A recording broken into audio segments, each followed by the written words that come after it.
Ողջույն, ես Նարէն եմ, ուսումնասիրում եմ քույրական գործ մասնագիտությունը։ Եթե բժիշկը բուժում է մարմինը, ապա բուժքույրը հոգին։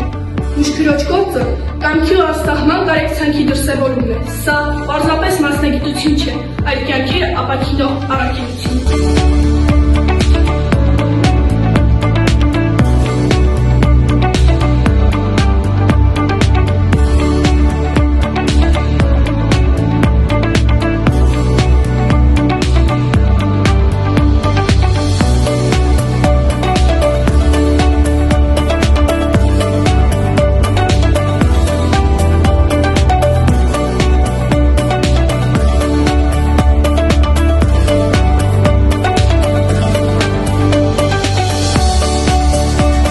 Ես էլ Ալենն եմ, պրակտիկ հմտությունները ձեռք եմ բերում ոչ միայն քոլեջում, այլ նաև հրազդանբժշկական կենտրոնում, հեմոդիալիզի կենտրոնում, շտապօգնության ծառայությունում և ախտորոշիչ լաբորատորիաներում։ Հետո աշխատելու եմ որպես բուժեղբայր, ի բարօրություն մարդկանց առողջությանը և ապաքինման։